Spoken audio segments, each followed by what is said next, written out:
പണ്ടൊരു കാലത്ത് ഒരു കാട്ടിൽ ഒരു കുറുക്കനുണ്ടായിരുന്നു. ആ കുറുക്കന് ഒരു ദിവസം കാട്ടിൽ എത്ര അലഞ്ഞു തിരിഞ്ഞിട്ടും കഴിക്കാൻ ഭക്ഷണമൊന്നും കിട്ടിയില്ല. അത് അലഞ്ഞു തിരിഞ്ഞ് ആകെ തളർന്നു പോയിരുന്നു. എന്തു ചെയ്യണമെന്നറിയാതെ അവിടെയുണ്ടായിരുന്ന ഒരു കല്ലിൽ തളർന്നിരുന്നു. അപ്പോൾ അത് ചത്തുപോയ ഒരു തവളയെ കണ്ടു. ആ വഴിയെ പോയ വണ്ടിച്ചക്രത്തിനിടയിൽ കുടുങ്ങി അത് ചത്തുപോയിരുന്നു.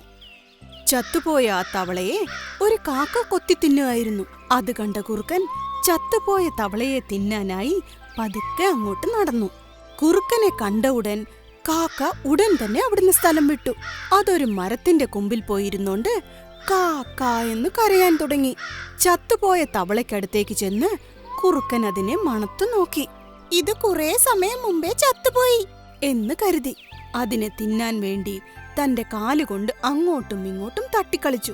അവസാനം പറഞ്ഞു, ഇതെന്റെ ഒരു കടിക്ക് പോലും തികയില്ല, എന്റെ വിശപ്പും മാറില്ല, എന്തു ചെയ്യും എന്ന് കുറുക്കൻ വല്ലാതെ ആലോചിച്ചു. ഉടൻ തന്നെ അതിനൊരു ഐഡിയ തോന്നി. ആ ചത്തുപോയ തവളയെ കടിച്ചെടുത്തോണ്ട് തന്റെ വീട്ടിലേക്ക് പോയി. അവിടെ നല്ല വലിപ്പമുള്ള ബദാമിന്റെ ഇലയും എടുത്തോണ്ട് തവളയ്ക്കടുത്ത് വെച്ചു. ശ്രദ്ധയോടെ തവളയെ എടുത്ത് ആ ഇലയിൽ പൊതിഞ്ഞ് മടക്കിയെടുത്തു. ആ മടക്കിയെടുത്ത ഇല മറ്റൊരു ഇലയിൽ വെച്ച് കുറെ കൂടി വലുതായിട്ട് മടക്കിയെടുത്തു. അങ്ങനെ വീണ്ടും വീണ്ടും ഇലയിൽ വെച്ച് പൊതിഞ്ഞ് അത് വലിയൊരു പൊതിയാക്കി മാറ്റിയെടുത്തു. അത് വളരെ വലിയൊരു പൊതിയായി. അതിനെ വളരെ സൂക്ഷിച്ചെടുത്തോണ്ട് പോയി മറ്റു മൃഗങ്ങളൊക്കെ വരുന്ന വഴിയിൽ സൂക്ഷിച്ചു കൊണ്ടുപോയി ഇട്ടു. അതിനുശേഷം കുറുക്കൻ അടുത്തുണ്ടായിരുന്ന മരത്തിന്റെ പുറകിൽ ഒളിഞ്ഞു നിന്ന് എന്ത് സംഭവിക്കുന്നുവെന്ന് നോക്കി. അതുവഴി ഒരു ചെന്നായ ഒരു മുയലിനെയും കടിച്ചെടുത്തോണ്ട് തന്റെ വീട്ടിലേക്ക് പോവുമായിരുന്നു. അതാ മുയലിനെ തന്റെ കുട്ടികൾക്ക് വേണ്ടി വേട്ടയാടി എടുത്തോണ്ട് പോവുമായിരുന്നു. അപ്പോൾ ചെന്നായ വഴിമധ്യേ ഒരു വലിയ പൊതി കണ്ടു. ഈ പൊതിക്കുള്ളിൽ എന്തായിരിക്കും എന്ന് സംശയത്തോടെ ചോദിച്ചു. തന്റെ സംശയം സഹിക്കവയ്യാതെ തന്റെ കയ്യിലുണ്ടായിരുന്ന മുയലിനെ അടുത്തേക്ക് വലിച്ചെറിഞ്ഞിട്ട് ആ വലിയ പൊതിയിലേക്ക് മണത്തു നോക്കി. അതിന് വലിയ അത്ഭുതം തോന്നി. എന്തെന്നാൽ ആ പൊതിയിൽ നിന്ന് പച്ച മാംസത്തിന്റെ മണം കിട്ടുന്നുണ്ടായിരുന്നു. ഈ പൊതിക്കുള്ളിൽ തീർച്ചയായും ഏതെങ്കിലും ഒരു വലിയ ജന്തുവിന്റെ മാംസമുണ്ടാവും എന്ന് കരുതി. പാവം, ആരോ ഇതെടുത്തോണ്ട് പോകുമ്പോൾ അറിയാതെ താഴെ വീണു പോയതായിരിക്കും എന്ന് വിചാരിച്ചു. എന്തു തന്നെയായാലും ഇന്നെനിക്ക് ഭാഗ്യമുള്ള ദിവസാ, അതുകൊണ്ടാ ഈ പൊതി എനിക്ക് തന്നെ കിട്ടിയത് എന്ന് മനസ്സിനുള്ളിൽ സന്തോഷിച്ചു.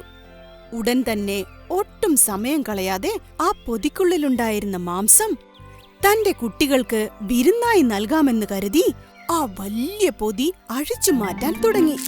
ഓരോരോ ഇലയിൽ പൊതിഞ്ഞിരുന്ന ആ പൊതി ഓരോന്നായി പൊളിച്ചു മാറ്റി ചെന്നായ ഇത്രയും ഇലകൾ ഉപയോഗിച്ച് സൂക്ഷിച്ചു പൊതിഞ്ഞു വെച്ചിരിക്കുന്ന ഈ ഇലയ്ക്കുള്ളിൽ തീർച്ചയായും വിലപിടിപ്പുള്ള മാംസം തന്നെ ഉണ്ടാവും.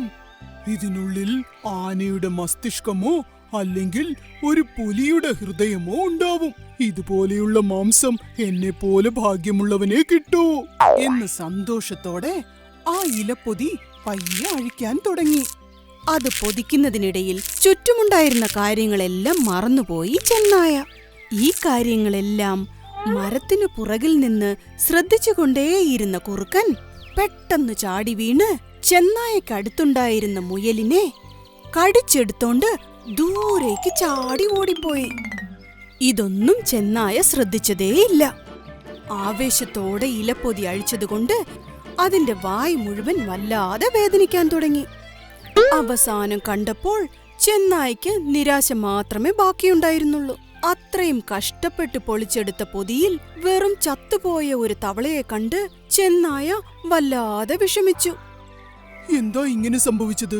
മറ്റെന്തോ ഉണ്ടെന്ന് കരുതിയ പൊതിയിൽ വെറും ചത്ത ഒരു തവളയെ ഉണ്ടായിരുന്നുള്ളൂ. ആവശ്യമില്ലാതെ അത്യാഗ്രഹിച്ചു. മുയലിനെയും കൊണ്ട് വീട്ടിലേക്ക് പോകാമെന്ന് കരുതി തിരിഞ്ഞു നോക്കി. അവിടെ ചെന്നായ്ക്ക് മുയലിനെ കാണാൻ സാധിച്ചില്ല. ചെന്നായ അങ്ങോട്ടും ഇങ്ങോട്ടും നോക്കുന്ന സമയത്ത് തക്ക സമയം നോക്കിയിരുന്ന കാക്ക അവിടേക്ക് വന്ന് ചത്തുപോയ തവളയെ കൊത്തിയെടുത്തോണ്ട് വേഗം അവിടുന്ന് പറന്നകന്നു. ദൂരെ കുറുക്കൻ മുയലിനെ രുചിച്ചു തിന്നിട്ട് തന്റെ നാവും ചപ്പിക്കൊണ്ട് നടന്നു പോകുന്നത് കണ്ടു ചെന്നായ. എന്റെ കയ്യിൽ മുയലുണ്ടായിരുന്നിട്ടും വെറുതെ അത്യാഗ്രഹിച്ചു. അത് കാരണം എനിക്ക് തക്ക ശിക്ഷ കിട്ടി. എന്ന് വിചാരിച്ച് വീട്ടിലേക്ക് നടന്നു ചെന്നായ. നീതി: അത്യാഗ്രഹം വൻ നഷ്ടങ്ങൾ ഉണ്ടാക്കും. Hi kids! Hope you liked the video. Subscribe for more videos. Visit us in Facebook and Twitter. Thank you.